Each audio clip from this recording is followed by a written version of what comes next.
नमस्कार दोस्तों, एक बार फिर आपका इंडिया के सबसे बड़े ऑनलाइन प्लेटफॉर्म अनअकैडमी पर आपका हार्दिक स्वागत और अभिनंदन। फिर एक बार हम आपके लिए यूपीएससी प्री हिंदी प्लेटफॉर्म पर आपके सामने हाजिर हैं, जिसमें अनअकैडमी आपके लिए बहुत बेहतरीन प्रयास इस लॉकडाउन के पीरियड में कर रही है। आप देखिए, देखते देखते हमने कितने वीडियो अपलोड कर दिए, और अगर इतने वीडियोस के माध्यम से भी आप अपना आधुनिक भारत का इतिहास और अंतर्राष्ट्रीय संबंधों को तैयार करते हैं तो बहुत बेहतर पार्ट आपका होगा। और मुझे पूरा विश्वास है, मैंने जो अपनी तैयारी की है कि आपके सभी पेपर्स का एनालिसिस करने के बाद में आपका प्रत्येक वीडियो अपलोड करता हूं, और वहां पर भी कुछ किसी प्रकार की कमी रही तो भविष्य में उसे पूरा दूर करने का प्रयास किया जाएगा, क्योंकि हम आगे कुछ टॉपिक को जोड़कर जब पढ़ाने का प्रयास करेंगे तो वहां पर उस कमी को पूरा कर दिया जाएगा। लेकिन शर्त केवल इतनी है कि आपका विश्वास हमारे अंदर बना रहे। अनअकैडमी की इन वीडियोस को आप शेयर कीजिए, लाइक कीजिए, और अनअकैडमी आपके लिए जिस प्रकार से, जिस एनर्जी के साथ में नए एजुकेटर्स को आपके सामने उपलब्ध करवा रही है, वो वाकई एक प्रशंसनीय काम है। अन्यथा लॉकडाउन के इस पीरियड का शायद बेहतर सदुपयोग नहीं हो पाता। इसलिए आप बने रहिए और ध्यान से देखिए। आज हमारा टॉपिक होगा संयुक्त राष्ट्र। आज हम जो पढ़ने जा रहे हैं वो हमारा टॉपिक होगा संयुक्त राष्ट्र। ध्यान रखना, इसका पूरा नाम संयुक्त राष्ट्र संघ नहीं है, इसका पूरा नाम केवल संयुक्त राष्ट्र है, जिसको हम कहेंगे यूनाइटेड नेशन, जिसका इंग्लिश में नाम होगा यूएन, यूनाइटेड नेशन, संयुक्त राष्ट्र।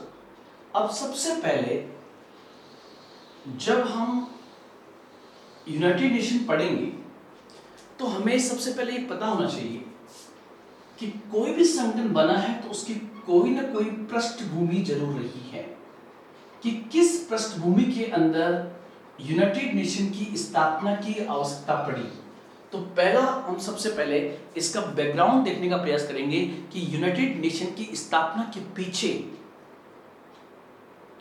कौन सी परिस्थितियां उत्तरदायी थी, कौन सी सर्कमस्टेंसेस इसके लिए रेस्पॉन्सिबल थी। पृष्ठभूमि, उसके बाद हम देखेंगे यूनाइटेड नेशन संबंधी, स्थापना संबंधी विभिन्न सम्मेलन, कौन से सम्मेलन हुए जहां पर इसकी स्थापना का प्रोविजन लाया गया। फिर उसके बाद हम देखेंगे फ्रेडरिक डी रूजवेल्ट कौन थे, फ्रेडरिक डी रूजवेल्ट कौन थे, इसको भी हम देखने का प्रयास करेंगे। फिर उसके बाद में संयुक्त राष्ट्र का भी अपना एक संविधान है, और संयुक्त राष्ट्र के संविधान को आपको पूछे कि संयुक्त राष्ट्र के संविधान को किस नाम से जाना जाता है, तो उसे कहते हैं चार्टर, CHARTER, चार्टर कहा जाता है, संविधान को चार्टर कहते हैं। उसके बाद हम देखेंगे कि संयुक्त राष्ट्र का उद्देश्य क्या है, ऑब्जेक्ट क्या है, किस उद्देश्य के साथ इसको बनाया गया था। फिर एक पार्ट अगर मौका मिला तो मैं ये भी बताऊंगा कि संयुक्त राष्ट्र के सिद्धांत क्या है, संयुक्त राष्ट्र के सिद्धांत क्या है, इसको भी हम पढ़ने का प्रयास करेंगे। एक पार्ट हमारा होगा कि संयुक्त राष्ट्र का प्रतीक चिन्ह क्या है, संयुक्त राष्ट्र का प्रतीक चिन्ह क्या है, और संयुक्त राष्ट्र का ध्वज कब स्वीकार किया गया था, फ्लैग उसका कब स्वीकार किया गया था। उसके बाद में कुछ पॉइंट्स हम पढ़ेंगे कि संयुक्त राष्ट्र की प्रमुख अंग कौन से हैं, संयुक्त राष्ट्र महासभा, संयुक्त राष्ट्र सुरक्षा परिषद, सचिवालय, न्यासिता परिषद, आर्थिक एवं सामाजिक परिषद, न्यायालय, अंतर्राष्ट्रीय न्यायालय, ये इसके जो है प्रमुख अंग होंगे। उसमें एक एक अंग को मैं आपके सामने बेहतर तरीके से प्रस्तुत करने का प्रयास करूंगा। और अंग के बाद में हम देखेंगे कि संयुक्त राष्ट्र संघ की उपलब्धियां क्या है, संयुक्त राष्ट्र संघ की उपलब्धियां क्या है, और एक हम पढ़ेंगे भारत एवं यूनाइटेड नेशन, भारत एवं यूनाइटेड नेशन, और एक आपको पता होगा संयुक्त राष्ट्र संघ का, यूनाइटेड नेशन का, संयुक्त राष्ट्र का जो सबसे बड़ा प्रशासनिक अधिकारी है, सबसे बड़ा प्रशासनिक अधिकारी जो इसका लगभग हेड होता है, उसको हम कहते हैं संयुक्त राष्ट्र महासचिव। ये दुनिया की सबसे बड़ी पोस्ट है, सबसे बड़ी प्रशासनिक पोस्ट है ये संयुक्त राष्ट्र महासचिव, जिसको हम कहते हैं यूनाइटेड नेशन जनरल सेक्रेटरी, संयुक्त राष्ट्र महासचिव। तो दोस्तों आप लोग ध्यान रखें, हो सकता है मैं इसको एक क्लास में पूरा करा दूं और मे भी ये 2 क्लास में हो, क्योंकि काफी बड़ा टॉपिक है यूनाइटेड नेशन। लेकिन यूनाइटेड नेशन को हम 2 प्रकार से लेंगे। एक तो मेरा वीडियो आएगा मेंस के एग्जाम के पॉइंट से, जो हम आगे लेंगे। अभी हमारा स्पेशली फोकस जो रहेगा वो फोकस रहेगा प्री एग्जाम, यूपीएससी प्री, और साथ ही साथ इस साल जितने भी सिविल सर्विसेज के अलावा, जैसे हरियाणा पीसीएस का, गुजरात पीसीएस का, मध्य प्रदेश पीसीएस का, राजस्थान में आरएस का, उत्तर प्रदेश में उत्तर प्रदेश पीसीएस का, और बिहार में बीपीएससी के एग्जाम को भी हम स्पेशली ध्यान रखते हुए आगे बढ़ रहे हैं। और आप लोगों को जानकर शायद खुशी भी हो कि अनअकैडमी जो है अब हर एग्जाम को ध्यान में रखते हुए अपने अलग अलग चैनल्स क्रिएट कर रही है, ताकि उस एग्जाम को बहुत बेहतर तरीके से फोकस किया जा सके। जैसे उत्तर प्रदेश पीसीएस के लिए बिल्कुल अलग से मॉड्यूल आ रहा है, साथ ही साथ आरएस के लिए कंप्लीट एक अलग चैनल बनाया जा रहा है, जिससे आप स्टूडेंट्स का अधिक से अधिक भला किया जा सके। आज अनअकैडमी की जो टेक्निकल और एडमिनिस्ट्रेटिव टीम है वो लगातार सक्रिय है कि किस प्रकार आपसे बेहतर फैकल्टीज के माध्यम से बेहतर मटेरियल को पहुंचाया जा सकता है, किस प्रकार से प्रेजेंटेशन को और बेहतर किया जा सकता है। हमें खुद को पता है इस बात का कि अभी हम जिस व्हाइट बोर्ड का प्रयोग कर रहे हैं वहां पर डिजिटल बोर्ड का प्रयोग होना चाहिए, लेकिन अनअकैडमी पूरा प्रयास कर रही है कि हम जहां पर भी हैं, जहां लॉकडाउन में फंसे हुए हैं, वहां पर आप तक डिजिटल बोर्ड पहुंचे। लेकिन जब तक डिजिटल बोर्ड नहीं पहुंचता है तब तक इन्हीं बोर्ड के माध्यम से, क्योंकि ये भी हमारे लिए बहुत बड़ी विद्या है, हम इन्हीं बोर्ड के माध्यम से आप तक बेहतर रिप्रेजेंटेशन देने का प्रयास करेंगे। तो आप मेरी एनर्जी के साथ मेरे साथ बने रहें, ये हमारी शुभकामनाएं आपके साथ में होगी। देखो, सबसे पहले पृष्ठभूमि। इस पृष्ठभूमि को समझने के लिए थोड़ा सा हमें ये आप इसका एक स्क्रीनशॉट ले लीजिए कि हम क्या इसमें पढ़ने जा रहे हैं। एक पॉइंट हम ये भी पढ़ेंगे कि संयुक्त राष्ट्र सुरक्षा परिषद के लिए, संयुक्त राष्ट्र सुरक्षा परिषद का विस्तार क्यों होना चाहिए और भारत उसका दावेदार किस हद तक है, इसको भी हम देखने का प्रयास इसमें करेंगे। अब हम आगे बढ़ेंगे।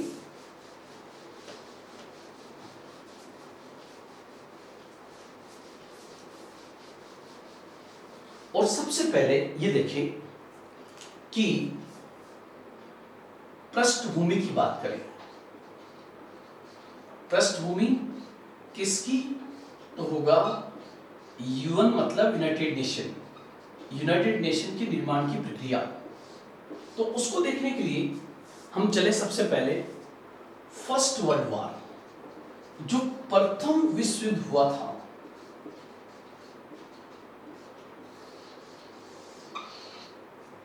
First world war, first world war के समय अमेरिकन राष्ट्रपति कौन था? फर्स्ट वर्ल्ड वॉर के समय कोई बताएगा आप में से? फर्स्ट वर्ल्ड वॉर के समय तो मैं उसका उल्लेख करूंगा आपके सामने। जो प्रथम विश्व युद्ध था ये 1914 से लेकर 1918 के मध्य हुआ था।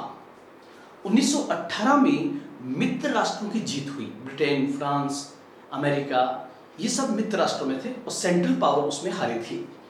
अब प्रथम विश्व युद्ध के बाद जो सबसे बड़ी संधि हुई, उस संधि को पेरिस संधि कहा जाता है। फर्स्ट वर्ल्ड वॉर के बाद जो इंपॉर्टेंट संधि हुई, उस संधि को पेरिस संधि कहा जाता है। उस पेरिस संधि में बहुत सारे प्रोविजन के साथ साथ में यह भी प्रावधान था कि जल्द ही मित्र राष्ट्र मिलकर के दुनिया में शांति और सुरक्षा को स्थापित करने के लिए एक ऐसे निकाय की स्थापना करेंगे जो वैश्विक स्तर पर शांति स्थापित करने में और देशों को सुरक्षा उपलब्ध करवाने में अपनी अहम भूमिका अदा कर सके। और इस कार्य को करने में उस समय के अमेरिकन प्रेसिडेंट थे वुड्रो विल्सन।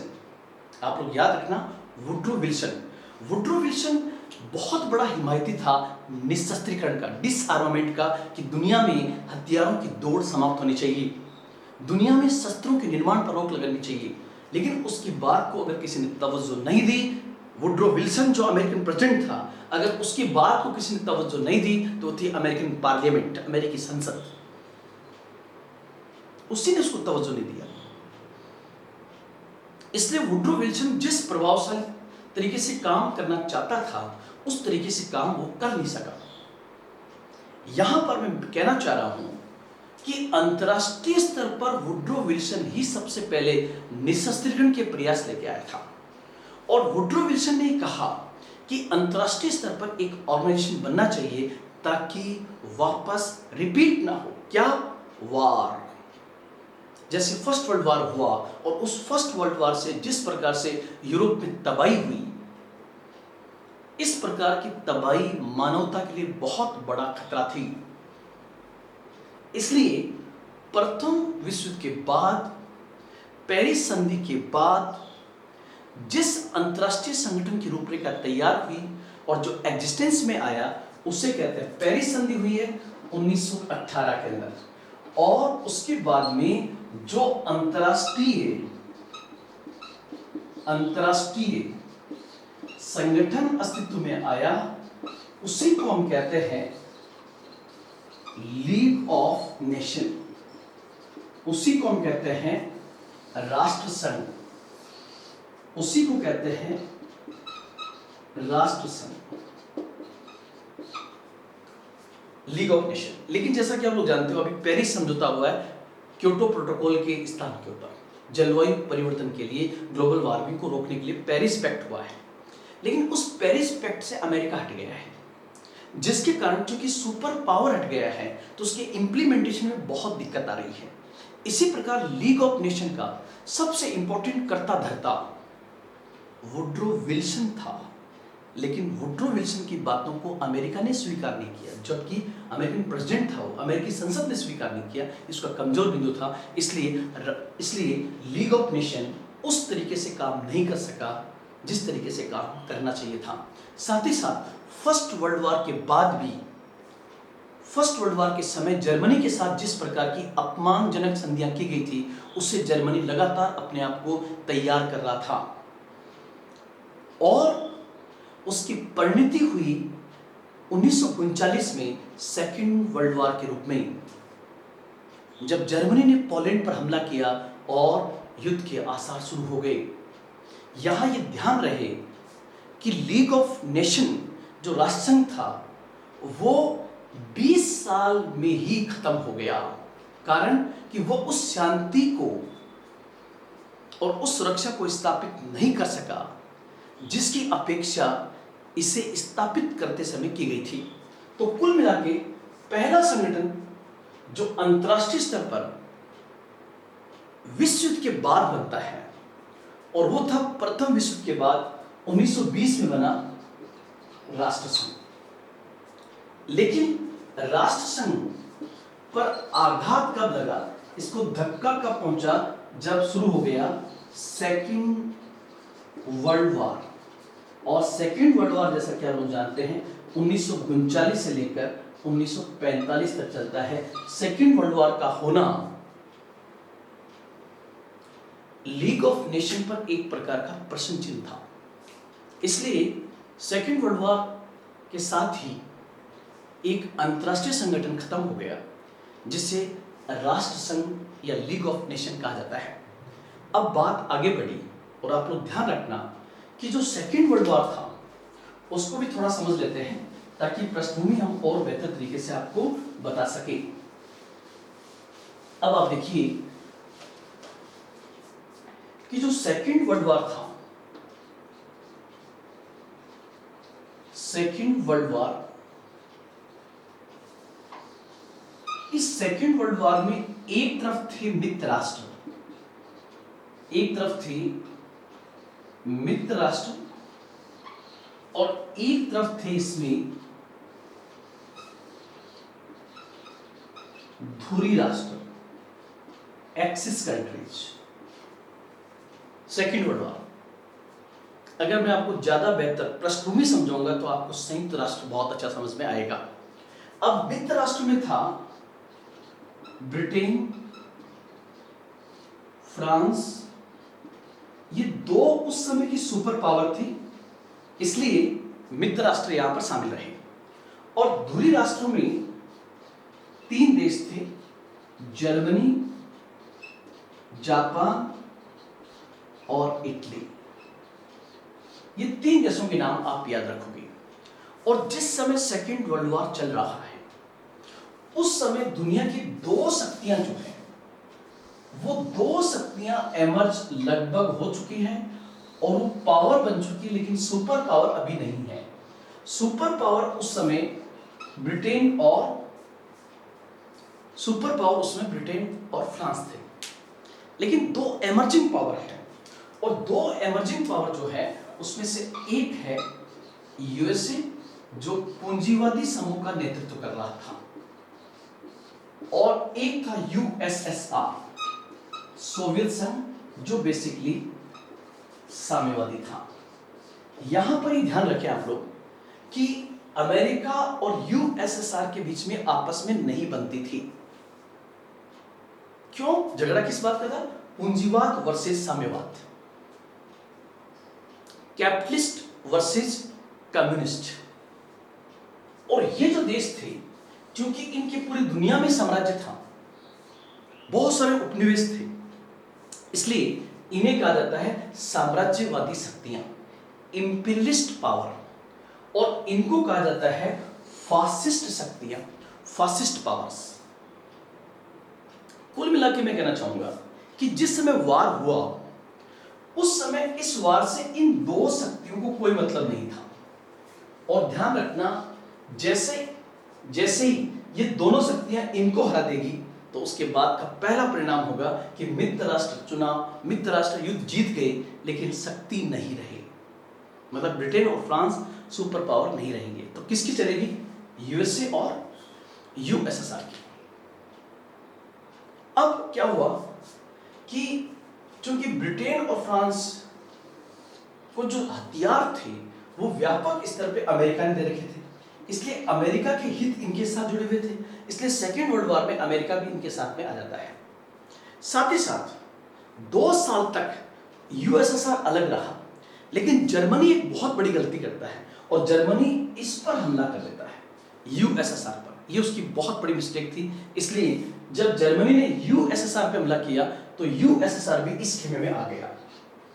अब देखो, 2 शक्तियां जिनकी आपस में नहीं बनती थी वो साथ में है। 2 शक्तियां जिनकी आपस में नहीं बनती थी वो साथ में है, और वो 2 शक्तियां हैं अमेरिका और सोवियत संघ। पूंजीवाद वर्सेस साम्यवाद। अब इस समय ध्यान रखना कि उस समय अमेरिकन राष्ट्रपति था Franklin D Roosevelt. Franklin D Roosevelt American president था, और ये था यहां पर स्टालिन, यहां पर राष्ट्रपति था स्टालिन। ब्रिटेन का था चर्चिल, प्रधानमंत्री था, और फ्रांस का राष्ट्रपति था क्लीमेंसो। फ्रांस का राष्ट्रपति था क्लीमेंसो, जर्मनी का था हिटलर। तो ये कुछ नाम मैंने आपको बताया। इटली का था मुसोलिनी। अगर याद रखना चाहो आप तो इटली का शासक उस समय था मुसोलिनी। बहुत इंटरेस्टिंग है, अगर मुझे वर्ल्ड हिस्ट्री पढ़ने का मौका मिले तो बताऊंगा आपको ये चीजें। देखो यहां पर ये पूंजीवाद वर्सेस साम्यवाद, ये एक दूसरे के अंदर ही अंदर दुश्मन है। कौन? यूएसए और यूएसएसआर। इधर मित्र राष्ट्र वर्सेस धुरी राष्ट्र लड़ाई चल रही है। अब जब लड़ाई चल रही थी तो उसी समय फ्रैंकलिन डी रूजवेल्ट ने कहा कि अगर दुनिया में ये वार इसी प्रकार से चलता रहा, क्योंकि सेकेंड वर्ल्ड वॉर 1939 में शुरू हो गया था और उस समय अमेरिकन प्रेसिडेंट था फ्रैंकलिन डी रूजवेल्ट। आप लोग ये भी ध्यान रखना कि अब तक अमेरिका का सबसे लंबे समय तक राष्ट्रपति कौन रहा, तो उत्तर होगा फ्रैंकलिन डी रूजवेल्ट, जो 4 बार अमेरिकी प्रेसिडेंट बना। इसी के बाद संविधान में संशोधन किया गया और कहा गया एक अमेरिका में अधिकतम 2 ही बार राष्ट्रपति बन सकते हैं। 4 बार कौन बना? Franklin D Roosevelt. ये फ्रैंकलिन डी रूजवेल्ट जो होगा ना, इसने सेकेंड वर्ल्ड वॉर के समय ही शांति के प्रयास शुरू कर दिए, मतलब और उसका सहयोग कहीं ना कहीं स्टालिन ने किया। इसलिए आप देखिए कि जो शांति के प्रयास हुए, अगर मैं यहां पर कहूं शांति के प्रयास के मतलब कि युद्ध को कैसे रोका जाए और युद्ध के बाद किस प्रकार से नई संस्थाएं बनाई जाए ताकि इस प्रकार के वार वापस ना हो, इसके प्रयास शुरू कर दिए गए।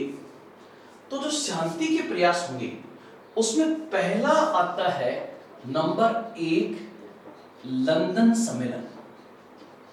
पहला होगा लंदन सम्मेलन, मतलब लंदन सम्मेलन जो 1941 में हुआ। यहां से ये कहा जाने लगा कि अंतरराष्ट्रीय स्तर पर एक मजबूत संगठन बनाया जाना चाहिए। उसमें ये देश इकट्ठे होंगे, कौन? ब्रिटेन, फ्रांस, अमेरिका, सोवियत संघ, दूरी राष्ट्रों को छोड़ करके।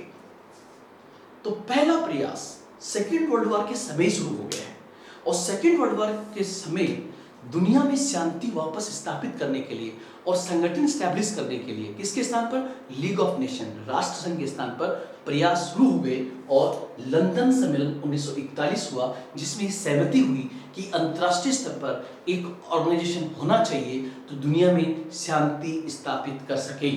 फिर नंबर 2 जो है अटलांटिक चार्टर तैयार किया गया। नंबर 2 इसके बाद में आता है अटलांटिक चार्टर और ये बात है अगस्त 1941 की। अगस्त 1941 जो है उसमें अटलांटिक चार्टर तैयार किया गया था, अटलांटिक चार्टर। फिर उसके बाद हम देखें, उसके बाद में अटलांटिक चार्टर में पूरी तरह से प्रोविजन किए गए कि संगठन का उद्देश्य क्या होगा, किस प्रकार से बनेगा। उसके बाद में जनवरी 1942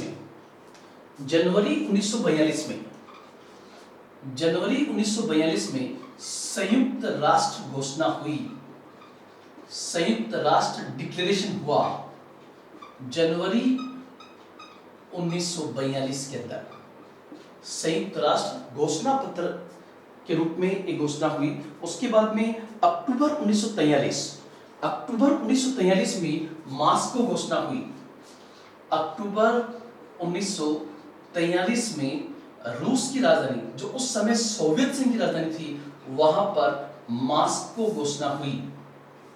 मास्को सोवियत संघ की राजधानी है, जहां पर मास्को घोषणा हुई और मास्को घोषणा में भी तय किया गया कि वास्तव में इस प्रकार का ऑर्गेनाइजेशन होना चाहिए। उसके बाद दिसंबर 1943 में तेहरान घोषणा हुई। दिसंबर 1943 में तेहरान घोषणा हुई। दिसंबर 1943 में तेहरान घोषणा हुई, जिसमें यह कहा गया कि किन किन देशों को इसमें शामिल किया जाना चाहिए। उसके बाद में फरवरी 1945 के अंदर, फरवरी 1945 में याल्टा सम्मेलन हुआ। फरवरी 1943 याल्टा सम्मेलन भी यूनाइटेड नेशन की स्थापना का एक महत्वपूर्ण सम्मेलन माना जाता है। याल्टा सम्मेलन फरवरी 1943 में याल्टा सम्मेलन हुआ। और उसके बाद में सबसे लास्ट और सबसे इंपॉर्टेंट था जून 1945 का सैन फ्रांसिस्को सम्मेलन। तो होगा जून 1945 का सैन फ्रांसिस्को सम्मेलन। सैन फ्रांसिस्को अमेरिका में है, सैन फ्रांसिस्को सम्मेलन। तो आप देखिए, जो लोग केवल इतना पढ़ते हैं यूपीएससी के लिए कि सीधा सैन फ्रांसिस्को सम्मेलन से शुरू कर देते हैं, तो कई बार उनको प्री में क्वेश्चन नहीं मिल पाते हैं, वो सॉल्व नहीं कर पाते, क्योंकि यूपीएससी की डिमांड हो गई है कि आप बहुत बेहतर तरीके से अध्ययन करके आए, ताकि इंडिया लेवल की इस एग्जाम को बहुत बेहतर तरीके से पास किया जा सके। तो यहाँ पर यूपीएससी के पॉइंट से आपको ध्यान में रखना होगा कि फर्स्ट वर्ल्ड वॉर के समय ही एक अंतरराष्ट्रीय संगठन की स्थापना के प्रयास मित्र राष्ट्रों के द्वारा शुरू कर दिए गए थे और इसमें सबसे अहम भूमिका अमेरिकी राष्ट्रपति फ्रैंकलिन डी रूजवेल्ट की रही। जो 4 बार अमेरिका का राष्ट्रपति रहा था। फ्रैंकलिन डी रूजवेल्ट के बारे में क्वेश्चन और पूछा जाता है कि संयुक्त राष्ट्र को संयुक्त राष्ट्र नाम, यूनाइटेड नेशन नाम किस व्यक्ति ने दिया? तो उत्तर होगा फ्रैंकलिन डी रूजवेल्ट, जिन्होंने ये नाम दिया।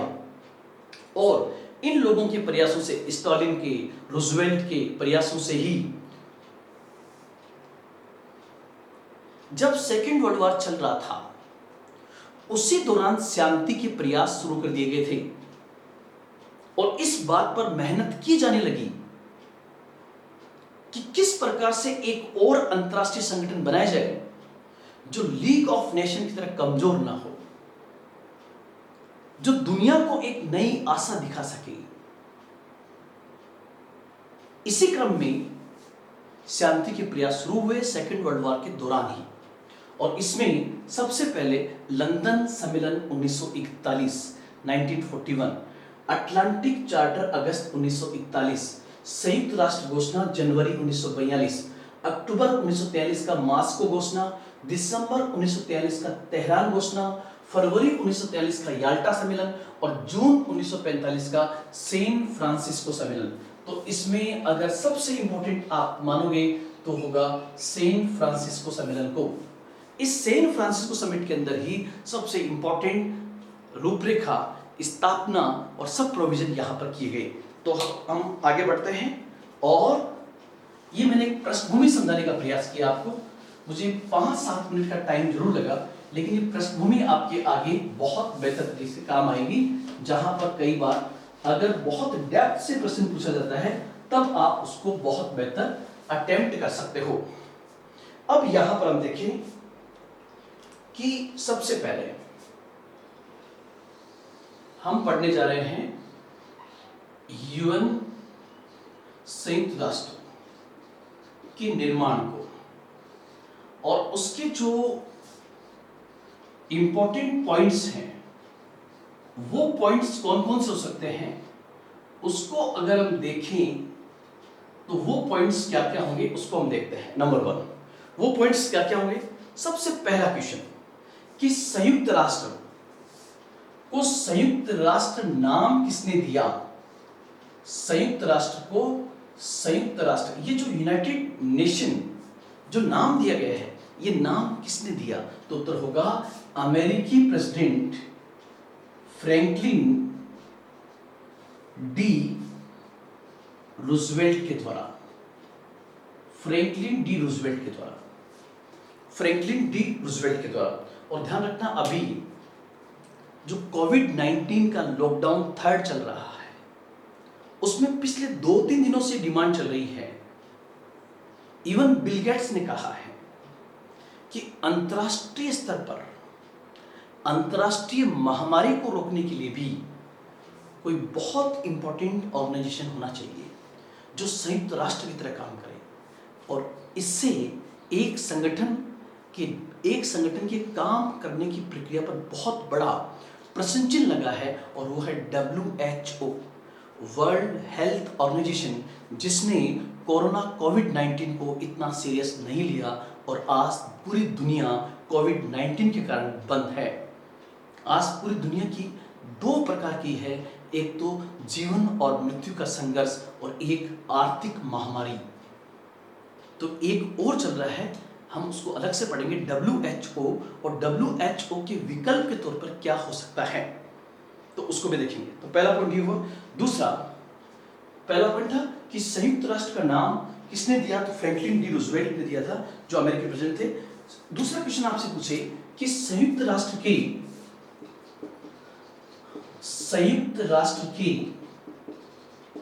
संविधान को क्या कहा जाता है? संयुक्त राष्ट्र के संविधान को क्या कहा जाता है? तो the constitution of United Nation is known as charter.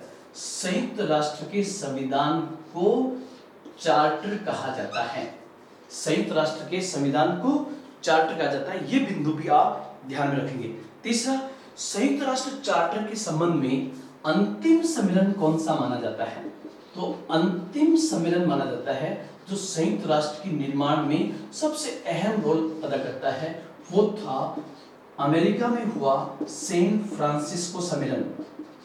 San Francisco सम्मेलन, और सैन फ्रांसिस्को अमेरिका के पश्चिम में एक सिटी है सैन फ्रांसिस्को, और यहाँ पर सम्मेलन हुआ जून 1945 के अंदर। आपसे पूछे कि फाइनली यूनाइटेड नेशन के निर्माण में किस सम्मेलन की सबसे अहम भूमिका रही, तो उत्तर होगा सैन फ्रांसिस्को सम्मेलन, जो कब हुआ तो जून 1945 के अंदर, जून 1945 में हुआ। इसी सम्मेलन के अंदर जो है संयुक्त राष्ट्र संघ की संविधान को स्वीकार किया गया, चार्टर को स्वीकार किया गया, और ध्यान रखें 26 जून 1945 को, इसी में आएगा 26 जून 1945 को यूएन चार्टर पर साइन किए गए। यूएन चार्टर पर साइन किए गए, कहां पर, तो उत्तर होगा सैन फ्रांसिस्को के अंदर, क्योंकि जून 1945 में ये समिट कहां हुई थी, तो सैन फ्रांसिस्को, और सैन फ्रांसिस्को कहां पर है, तो उत्तर होगा यूएसए के अंदर। वापस रिपीट कर रहा हूं, संयुक्त राष्ट्र के निर्माण के संबंध में सबसे अंतिम और सबसे महत्वपूर्ण सम्मेलन माना जाता है सैन फ्रांसिस्को सम्मेलन। ये कब हुआ था, जून 1945 के अंदर। इस सम्मेलन में जो जून 1945 में हुआ, उसमें यूएन चार्टर पर साइन कर दिए गए थे, और साइन करने वाले कुल प्रतिनिधि देश थे। साइन करने वाले, बुक में लिखा सिग्नेचर, सिग्नेचर करने वाले कुल प्रतिनिधि देश थे 50। साइन करने वाले कुल रिप्रेजेंटेटिव देश कितने थे, उत्तर होगा 50।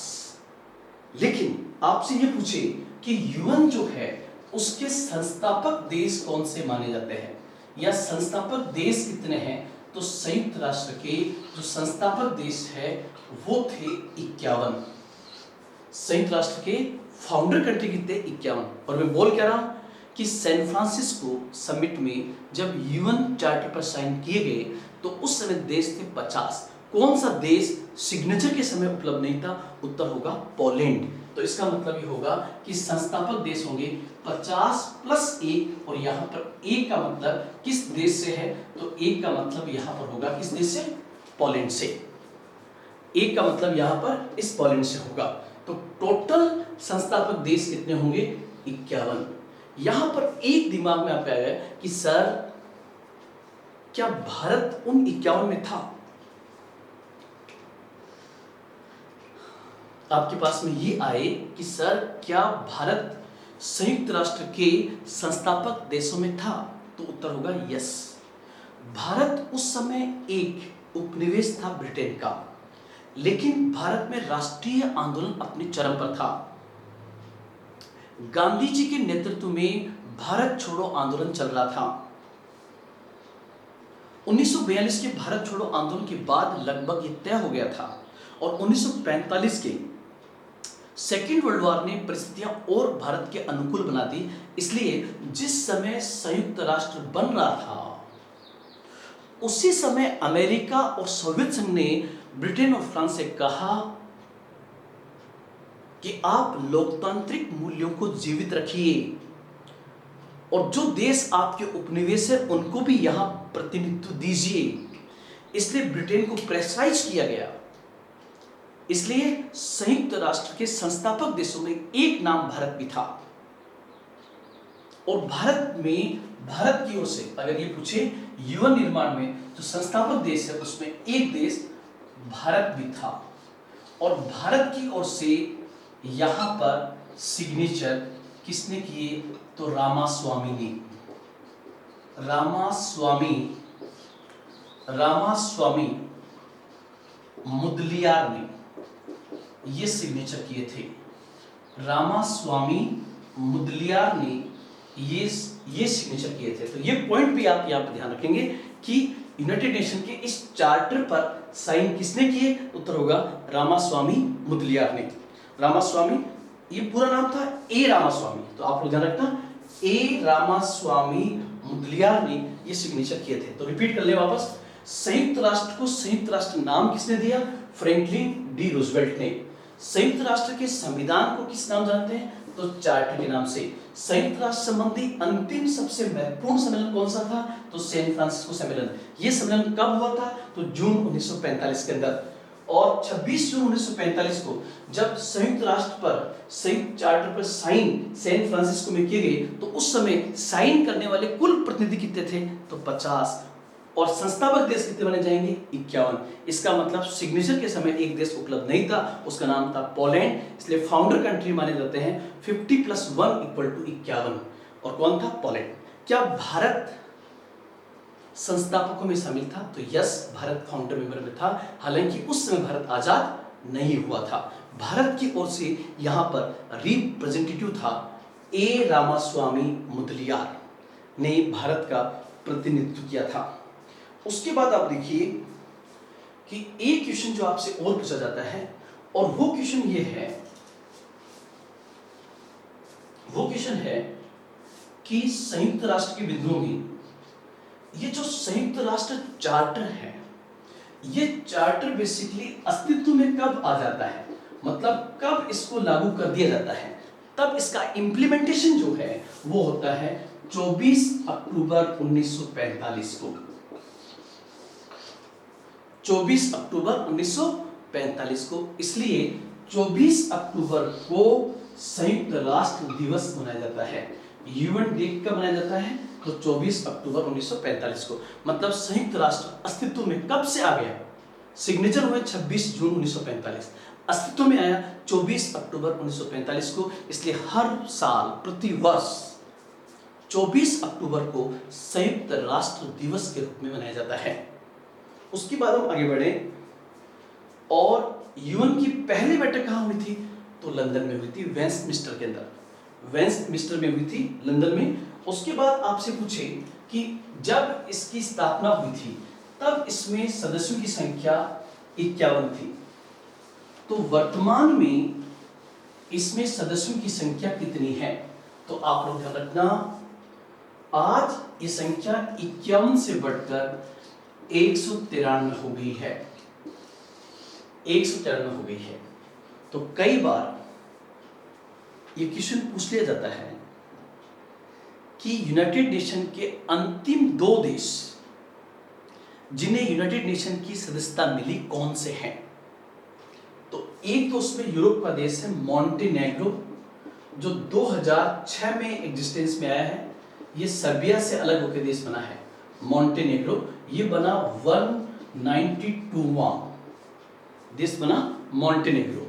और फिर उसके बाद जो देश बना है यूनाइटेड नेशन का मेंबर, वो बना है दक्षिणी सूडान। तो आप इन दोनों के बारे में ध्यान रखेंगे। दक्षिणी सूडान ये बेसिकली यूरोप महाद्वीप का है, और सूडान से अलग होके जो दक्षिणी सूडान बना है इसको मैं अलग से लूंगा, दक्षिण सूडान और सूडान के संघर्ष को, और भारत ने कौन सा मूवमेंट चलाया है और हमारे लिए क्यों उपयोगी, इसकी अलग से एक हम क्लास लेंगे। तो साउदर्न सूडान जो है ये अफ्रीका महाद्वीप का एक देश है, जो कि एक लैंडलॉक कंट्री है। लैंडलॉक उसको कहते हैं जिसकी सीमाएं जो है समुद्र के साथ नहीं लगती है। ये यूनाइटेड नेशन का कौन सा मेंबर बना है? 193वां सदस्य बना है। अब उसके आगे हम चलें और आपसे पूछे कि ओवरऑल की संयुक्त राष्ट्र का हेडक्वार्टर कहां पर है? तो संयुक्त राष्ट्र का हेडक्वार्टर, वैसे तो इसके हर डिपार्टमेंट का ऑफिस अलग अलग जगह पर है, लेकिन ओवरऑल पूरा यूनाइटेड नेशन का एक साथ पूछे आपको कि संयुक्त राष्ट्र का हेडक्वार्टर कहां पर है, तब उत्तर आपका होगा न्यूयॉर्क। और आपको पता होगा कि कोरोना वायरस का सबसे बड़ा सेंटर वुहान के बाद अगर कोई बन रहा है तो न्यूयॉर्क है, और वो भी अमेरिका का सबसे बड़ा शहर, स्काई स्केपर्स, गगनचुंबी इमारतों का शहर, पूरी दुनिया का सबसे महंगा शहर, दुनिया के महंगे शहरों में से एक। हडसन नदी किनारे पर अमेरिका के पूर्वी छोर पर स्थित न्यूयॉर्क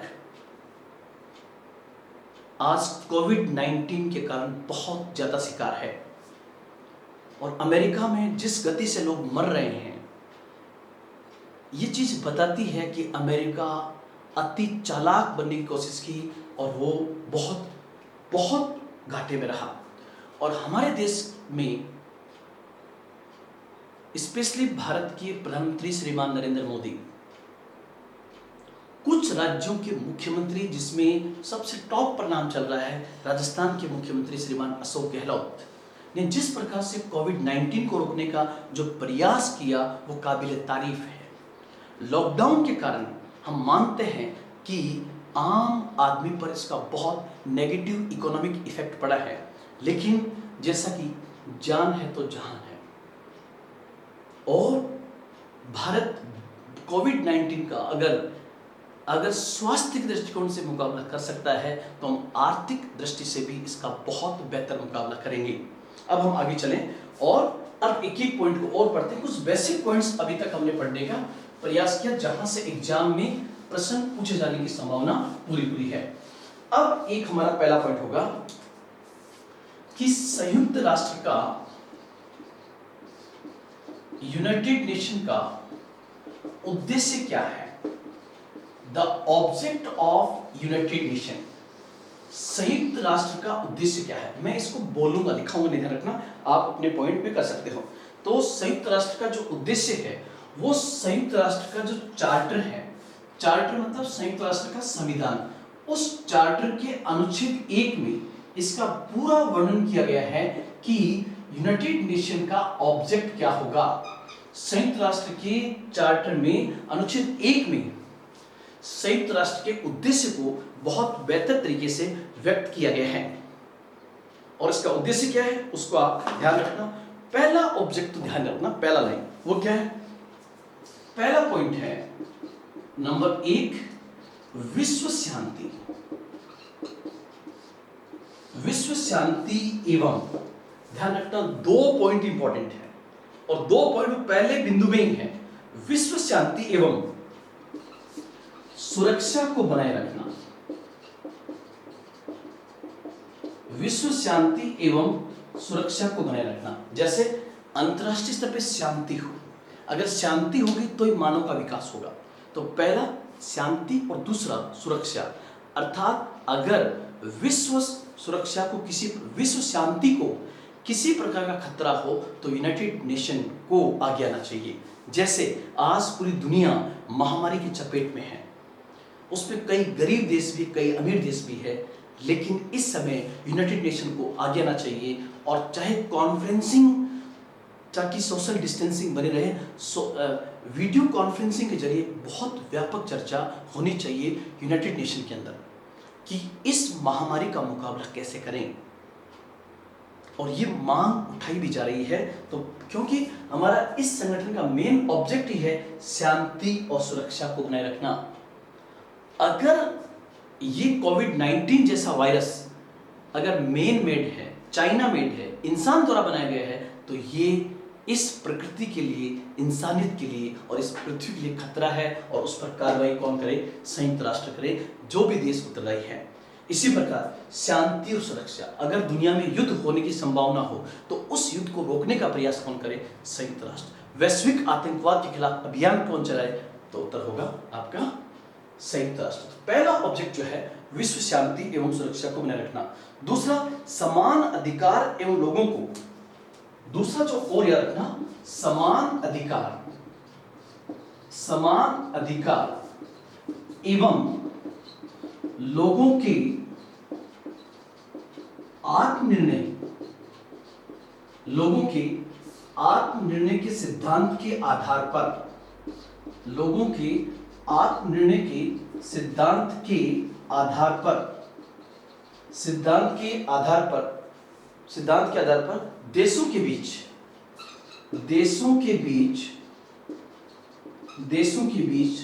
मैत्रीपूर्ण संबंधों का विकास करना।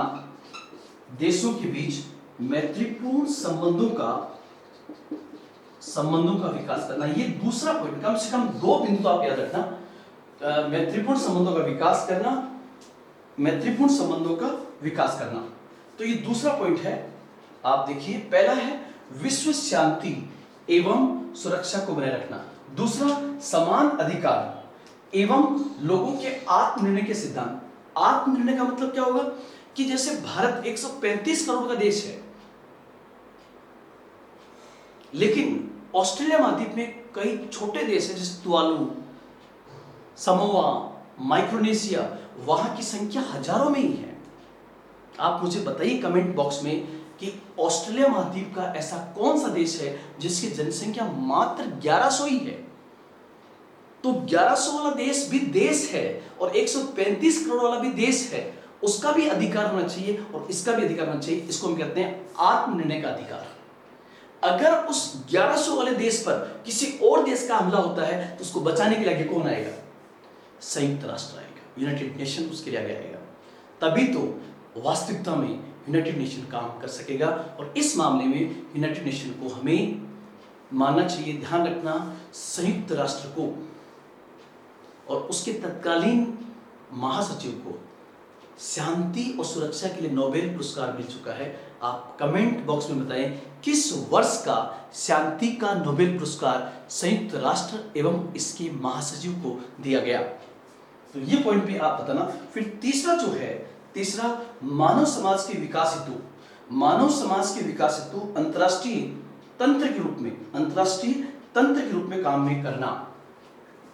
तीसरा पॉइंट आप, तीसरा बिंदु जो है, तीसरा पॉइंट होगा मानव समाज के विकास हेतु, मानव समाज के विकास हेतु, मानव समाज के विकास हेतु अंतरराष्ट्रीय तंत्र के रूप में काम करना, यह भी ध्यान रखना। और चौथा होगा सामाजिक, आर्थिक, सांस्कृतिक और मानवीय हितों के लिए अंतरराष्ट्रीय समस्याओं को सुलझाने का प्रयास करना। तो मैंने जो बोले हैं उसके आधार पे आप इसको लिखने का प्रयास करना। तो ये पॉइंट्स आपको याद में रखने हैं। उसके बाद हम आगे चले और एक बिंदु आपका है कि संयुक्त राष्ट्र के सिद्धांत क्या है। तो ध्यान रखना, सिद्धांत में बहुत सारे बिंदु हैं, लेकिन कुछ बिंदु आपको ध्यान रखेंगे। यहां पर प्री में क्वेश्चन कैसे बनेगा? प्री में आपको वो कह देगा 4 बिंदु, निम्नलिखित पर ध्यान दीजिए, 1 2 3 4, इनमें से कौन से संयुक्त राष्ट्र के उद्देश्य हैं? ए केवल 1, बी 1 2, सी 1 2 3, डी 1 और 3। तो उस समय आपके मन में घबराहट होगी कि यार ये संयुक्त राष्ट्र का उद्देश्य है या नहीं है। तो वहां पर क्वेश्चन इजी होगा, लेकिन आपके अंदर एक प्रकार का भय पैदा कर देगा, और भय पैदा होने से आत्मविश्वास कम होता है, और आत्मविश्वास कम होने से ये क्वेश्चन तो गलत हो ही होगा, कोई और इजी क्वेश्चन भी आपसे गलत हो सकता है। इसलिए जब तैयारी करें तो संपूर्णता में करें, टोटलिटी में करें, कि एक टॉपिक तैयार करें तो बहुत बेहतरीन होना चाहिए, ये आपकी आवाज होनी चाहिए। उसके हम आगे चलें और एक क्वेश्चन आपसे पूछे कि संयुक्त राष्ट्र के सिद्धांत क्या है।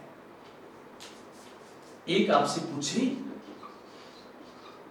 कि संयुक्त राष्ट्र की सिद्धांत क्या है। सिद्धांत कहते हैं प्रिंसिपल्स को, the principles of United nation. संयुक्त राष्ट्र के सिद्धांत क्या है? तो पहली बात तो संयुक्त राष्ट्र के सिद्धांत जो है वो कहां पर है? तो संयुक्त राष्ट्र के संविधान को कहते हैं चार्टर, और उस चार्टर के अनुच्छेद 2 में है। अनुच्छेद 1 में दिया गया उद्देश्य, और अनुच्छेद 2 में संयुक्त राष्ट्र के सिद्धांत दिए गए हैं। संयुक्त राष्ट्र के सिद्धांत जो है उसके संविधान अर्थात चार्टर में अनुच्छेद 2 में दिए गए हैं। और क्या है? नंबर 1, सभी सदस्य देशों की संप्रभुता समानता के सिद्धांत पर आधारित है। पहला पॉइंट क्या है? सभी सदस्य देशों की, पहला जो है सभी सदस्य देश, जैसे आज यूनाइटेड नेशन में 193 है, तो सभी 193 सभी सदस्य देशों की संप्रभुता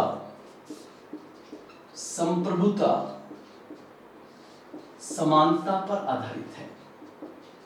क्या मतलब होगा? कि इसका मतलब ये नहीं कि अमेरिका सुपर पावर है तो छोटे से देश फिजी को कुछ नहीं समझेगा। फिजी की भी संप्रभुता है, अमेरिका की संप्रभुता है, भारत की भी संप्रभुता है, युगांडा की भी संप्रभुता है, सबकी अपनी सॉर्जिनिटी होगी।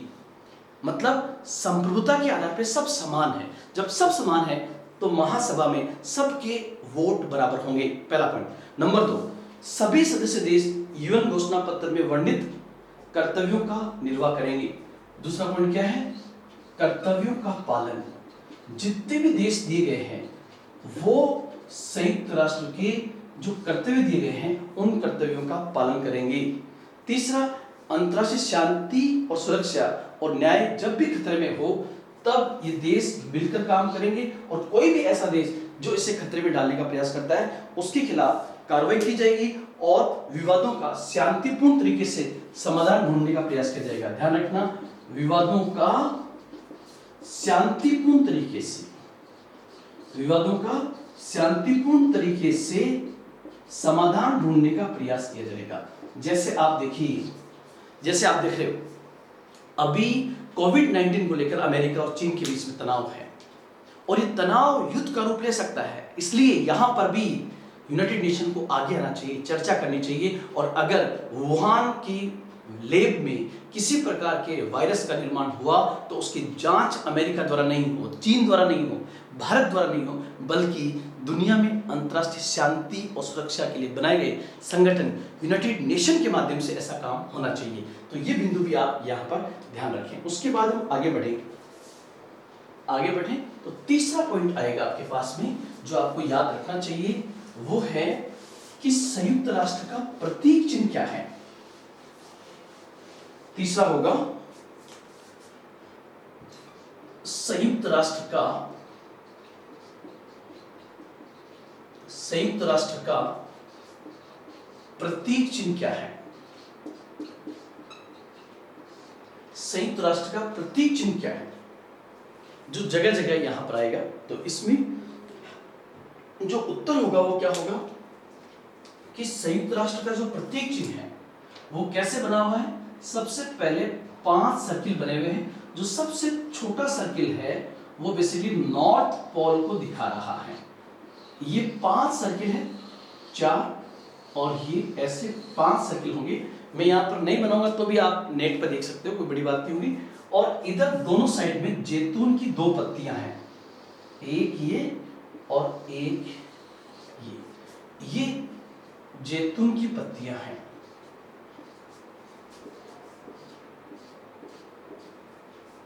वापस रिपीट कर रहा हूं, ये संयुक्त राष्ट्र का प्रतीक चिन्ह है जिसमें ये जैतून की 2 पत्तियां हैं, जैतून की पत्तियां, और उसके बीच में 5 सर्किल है जिसमें पहला सर्किल जो है वो बेसिकली दिखा रहा है नॉर्थ पोल को। ये जो है नॉर्थ पोल को दिखा रहा है और पूरा ओवरऑल सबसे बड़ा सर्किल जो है वो इस ग्लोब को इंगित कर रहा है और इस पे फिर बनाया गया है ये वर्ल्ड मैप को इस पर दिया गया है।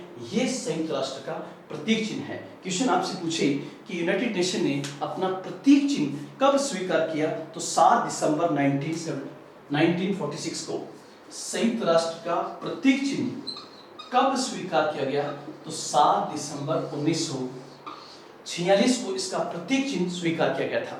7 दिसंबर 1946 को प्रतीक चिन्ह में क्या है, 2 जैतून की पत्तियां, बीच में 5 सर्किल, उन सर्किल के ऊपर मैप बना हुआ है। और ये जो है प्रतीक चिन्ह जो है वो किस कलर में है, तो जनरली इसका कलर जो है वो गोल्डन कलर के अंदर है। ध्यान रखना, नेट पर जो आपको तस्वीर मिलेगी उसमें बहुत सारे कलर दिए हुए हैं, लेकिन रियल कलर जो इसका है वो गोल्डन है। गोल्डन कलर में प्रतीक चिन्ह दिया गया है। फिर उसके बाद हम आगे बढ़े और आपसे पूछे कि संयुक्त राष्ट्र का फ्लैग जो है, संयुक्त राष्ट्र का ध्वज अगर बात करें, हम यूनाइटेड नेशन के फ्लैग की बात करें, संयुक्त राष्ट्र का ध्वज, संयुक्त राष्ट्र का जो ध्वज है, ये ध्वज जिसको हम फ्लैग कहते हैं, वो फ्लैग कब स्वीकार किया गया। पहला क्वेश्चन, फ्लैग कब स्वीकार किया गया, तो उत्तर होगा आपका 20 अक्टूबर 1947 को। ये स्वीकार किया गया है 20 अक्टूबर 1947 को। फिर आपके पास में क्वेश्चन आएगा कि सर इसका कलर क्या है, तो ये हुआ आपका फ्लैग। और ये जो फ्लैग है ये बेसिकली इसका बेस जो बना हुआ है वो बेस है किस पृष्ठभूमि में, तो ये है ब्लू बैकग्राउंड के अंदर, मतलब नीली पृष्ठभूमि के अंदर है।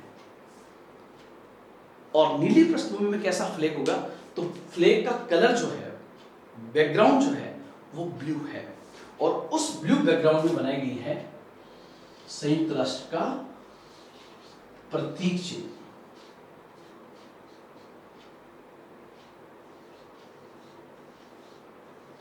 ये हुआ। तो संयुक्त राष्ट्र का प्रतीक चिन्ह क्या है?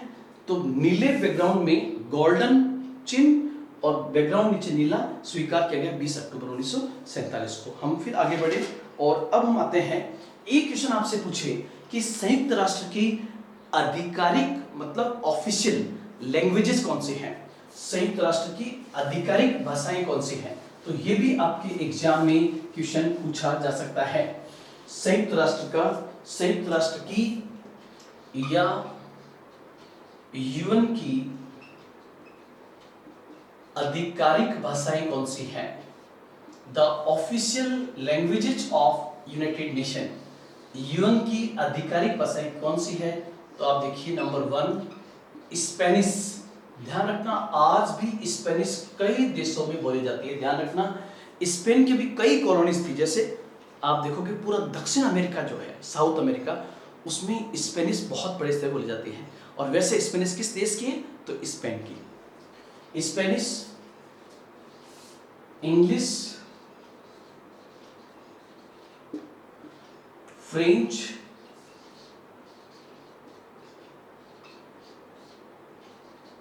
चीनी भाषा, फ्रेंच और रशियन, ये संयुक्त राष्ट्र की मूल आधिकारिक भाषाएं हैं। मूल आधिकारिक का मतलब क्या होगा कि जिस समय यूनाइटेड नेशन बना उस समय ये भाषाएं स्वीकार की गई थी, चीनी, अंग्रेजी, फ्रेंच, रूसी और स्पेनिश। फिर आपके पास क्वेश्चन होगा कि 1973 में किस आधिकारिक भाषा को और स्वीकार किया गया? 1973 में स्वीकृत भाषा कौन सी थी? तब उत्तर होगा, इसकी ऑफिशियल लैंग्वेज की बात हो रही है। भाषण तो आप वहां पर कोई किसी भाषा में दे सकते हो, लेकिन जो ऑफिशियल लैंग्वेज है वो यूनाइटेड नेशन की, जिसमें सचिवालय का डे टू डे में काम होगा, वो काम इन 6 भाषाओं में होगा। छठी भाषा जो है वो कौन सी है? तो वो अरेबियन है, अरबी भाषा। छठी भाषा जो है वो बेसिकली अरबी भाषा है। तो ये भी बिंदु आप यहां पर ध्यान रखेंगे कि ये संयुक्त राष्ट्र की 6 ऑफिशियल लैंग्वेज है। 5 जब बना था तब, और 6ठी स्वीकार की गई है आपकी 1973 में। अब एक क्वेश्चन और आपसे बन सकता है, और वो है कि यूनाइटेड नेशन जो है, संयुक्त राष्ट्र जो है, उस संयुक्त राष्ट्र को, यूएन को, संयुक्त राष्ट्र को शांति का नोबेल पुरस्कार कब मिला? संयुक्त राष्ट्र को शांति का नोबेल पुरस्कार कब मिला? Nobel peace prize. तो ध्यान रखना, नोबेल पीस प्राइज मिला है वर्ष 2001 के अंदर। शांति का नोबेल पुरस्कार मिला है वर्ष 2001 में, वर्ष 2001 में। और वर्ष 2001 में किसको मिला ये? तो संयुक्त राष्ट्र मतलब यूनाइटेड नेशन, और उसके उस समय के महासचिव, और उस समय महासचिव कौन थे? तो उत्तर होगा कोफी अन्नान। एक बार तो यूपीएससी में इतना इजी क्वेश्चन पूछा गया था कि कोफी अन्नान किस देश के हैं। जिस समय प्राइज मिला था उसके 2 साल बाद में क्वेश्चन पूछा गया था, कोफी अन्नान अफ्रीका महाद्वीप की किस देश के हैं? तो उत्तर होगा घाना। घाना के हैं। आप लोकेशन बताना अफ्रीका में कहां पर है घाना की। तो ये यूएन महासचिव, यूएन और उसके महासचिव उस समय कोफी अन्नान थे। उनको वर्ष 2001 का शांति का नोबेल पुरस्कार दिया गया। अब हम आगे बढ़ते हैं और ये देखें कि यार संयुक्त राष्ट्र के 6 अंग कौन से हैं।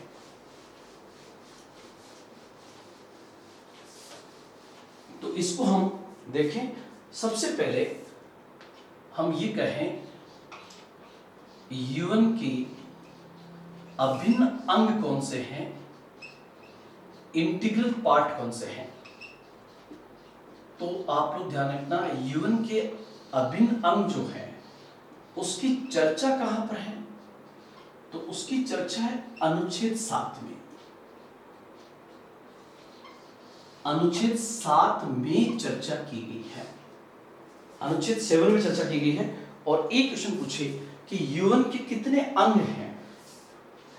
UN के अगर अंग की बात करें तो UN के टोटल अंग कितने हैं, तो उत्तर होगा 6 अंग हैं। यूनाइटेड नेशन के 6 अंग हैं। उन 6 अंगों को हम देखें तो 6 अंग कौन कौन से हैं। संयुक्त राष्ट्र के 6 अंग कौन कौन से हैं।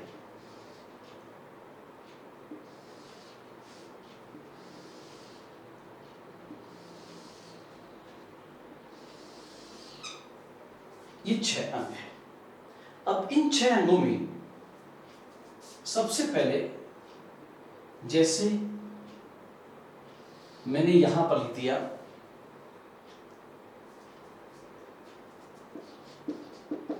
संयुक्त राष्ट्र महासभा, ये इसका सबसे महत्वपूर्ण अंग है। मतलब इसका बेस जो है, इसका पिलर जो है वो है संयुक्त राष्ट्र महासभा, क्योंकि महासभा में सब के सब सदस्य शामिल है। तो पहला हुआ आपका महासभा।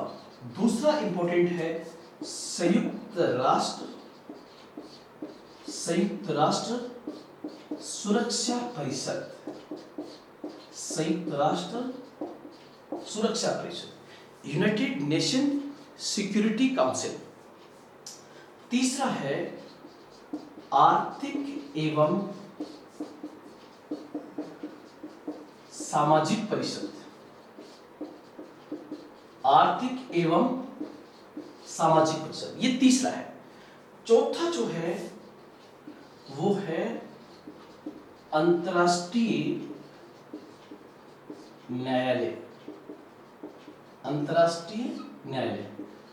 पांचवा है सचिवालय, और छठा लगभग सस्पेंड है लेकिन नाम तो फिर भी आएगा, और उसको हम कहते हैं न्यासिता परिषद। इसका न्यासिता परिषद, ट्रस्टीशिप काउंसिल या न्यासिता परिषद, मैंने ट्रस्टीशिप काउंसिल लिख दिया है। तो ये जो है 6 अंग है, जिसमें इसको कहते हैं संयुक्त राष्ट्र, United nation general assembly, UNGA, संयुक्त राष्ट्र महासभा, यूनाइटेड नेशन जनरल असेंबली। फिर ये आ गया United nation security council, UNSC। फिर तीसरा आर्थिक एवं सामाजिक परिषद, इकोनॉमिक एंड सोशल काउंसिल। फिर हो गया ICJ, international court for justice, उसको हिंदी में कहते हैं केवल अंतर्राष्ट्रीय न्यायालय, और इसकी डे टू डे के लिए होगा सेक्रेटरीट। और फिर आ गया ट्रस्टीशिप काउंसिल या न्यासिता परिषद। ये जो है न्यासिता परिषद, जो लगभग उसकी भूमिका लगभग समाप्त हो गई है, लेकिन फिर भी आपको अंग पूछे तो संयुक्त राष्ट्र के ये 6 अंग हैं, इनको आपको याद रखना है। तो आज हम हमारी क्लास को यहीं तक रखेंगे। मैंने आपको सबसे पहले वाली क्लास में कहा कि यूनाइटेड नेशन के जो है आपके यूनाइटेड नेशन के आपके 2 वीडियोस होंगे, जिसमें पहले में मैंने आपको पूरा बेसिक और इसकी पूरी निर्माण की विधि को समझाने का प्रयास किया। एक बार आप स्क्रीनशॉट लीजिए और फिर जो हम नेक्स्ट वीडियो फिर देखेंगे, तो आप स्क्रीनशॉट ले लीजिए। आज का पार्ट इतना ही होगा। जय हिंद, जय भारत।